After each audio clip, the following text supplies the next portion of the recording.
कृष्णा। सूद विनय पत्रिका। भक्ति भक्त भगवंत गुरु चतुर्नाम वपुएक। इनके पद बंदन किए नाशत विघ्न। सूरदास जी विनय पत्रिका में लिखते हैं, फिर सो ही है करत, जैसे प्रेम पतंग दीप सो पावक हूँ न डरत। फिर ऐसा ही है करत, भव दुख कृष ज्ञान कर दीपक। भव दुख कूप ज्ञान कर दीपक, देखत प्रगट परत। काल ब्याल रज तम विष ज्वाला, कत जड़ जंतु जरत। फिर ऐसे है करत। अविगत वाद विवाद सकल मत, इन लगी भेषु धरत। यही विधि भ्रमत सकल निस दिन, गति कछुन काजु सरत। अगम सिंधु जतननी सजनों का, हठ क्रम भार भरत। सूरदास व्रत यह कृष्ण भज, भव जल निधे उतरत। भव जल निधे उतरत। सूरदास जी कहते हैं कि फिर ऐसे ही है करत। कहते हैं ये जीव बार बार ऐसा ही करता है, अर्थात जो पिछला कर्म उसने करके आया है, वापिस जन्म लिया, वही कर्म करने को ये तैयार है, अर्थात वापिस जन्म लेने के लिए। इसलिए सूरदास जी कहते हैं फिर ऐसा ही है करत। कहते हैं बार बार ऐसा ही करता है, जैसे प्रेम पतंग दीप सो पावक हूँ न डरत। सूरदास जी कहते हैं जैसे फतिंगा जो होता है वो दीपक से प्रेम करता है। दीपक से प्रेम करने का मतलब है वो अग्नि से भी नहीं डरता है, क्योंकि दीपक उसको जला देता है, लेकिन फिर भी वो उसी दीपक से प्रेम करता है। कहते हैं भव दुख कूप ज्ञान कर दीपक, देखत प्रगट परत। सूरदास जी कहते हैं कि ये जो संसार है ये दुखों का कुआं है।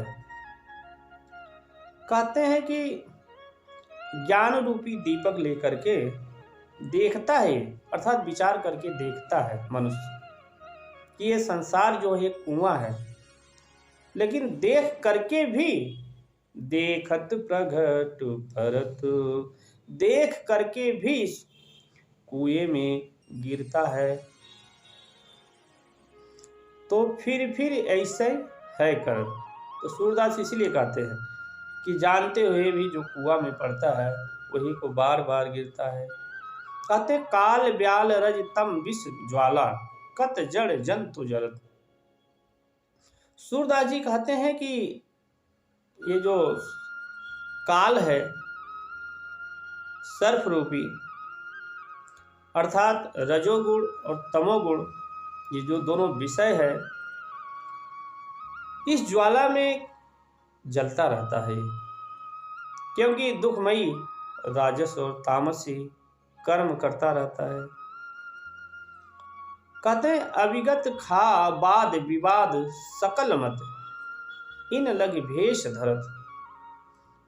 सूरदास जी कहते हैं कि जो शास्त्र के प्रतिकूल है, जो वाद विवाद और बहुत से मत मतांतर हैं, कहते हैं उसके समर्थन में ये नाना प्रकार का भेष धारण करता है। फिर भी इसका कुछ काम नहीं बनता है, कछु न काज सरत, कुछ भी काम नहीं बनता है। कहते हैं अगम सिंधु जतनन सज नौका, हठ क्रम भार भरत।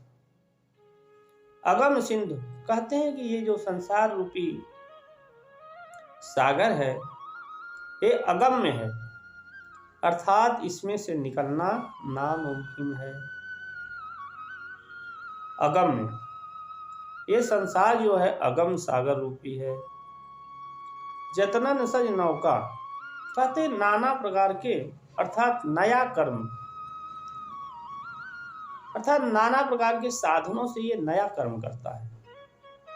नया कर्म करके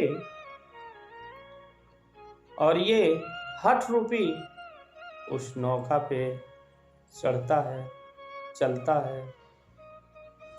इसलिए सूरदास जी कहते हैं अगम सिंधु जननी सज नौका हठक्रम भार भर।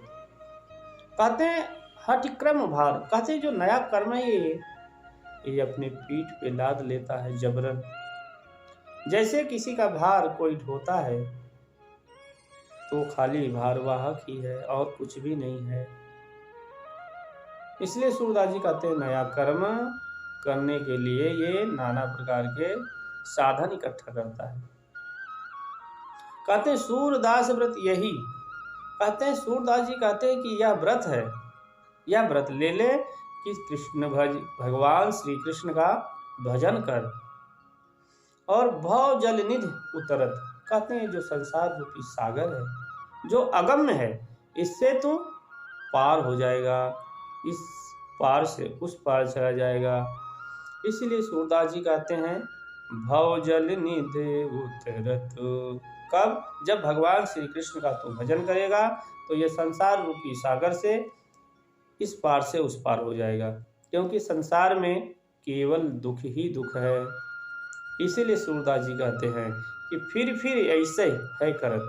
कहते हैं ये बार बार इस संसार में जन्म लेने का ही कर्म करता है, क्योंकि रजोगुण और तमोगुण कर्म में ये बधा रहता है और वही कर्म को करता है। नाना प्रकार के साधन इकट्ठा करता है, उस साधन से फिर नए इसके कर्म बनते हैं और ये उस कर्म को ढोता रहता है, अर्थात बार बार जन्म लेकर के नाना योनियों में और उस कर्म को भोगता रहता है, अर्थात दुख पाता रहता है। कहते हैं बार बार ऐसे ही करत। इसलिए सूरदास जी कहते हैं भगवान श्री कृष्ण का अगर तू भजन करता है तो ये संसार रूपी जो अगम सागर है इससे पार उतर जाएगा। जय श्री कृष्णा।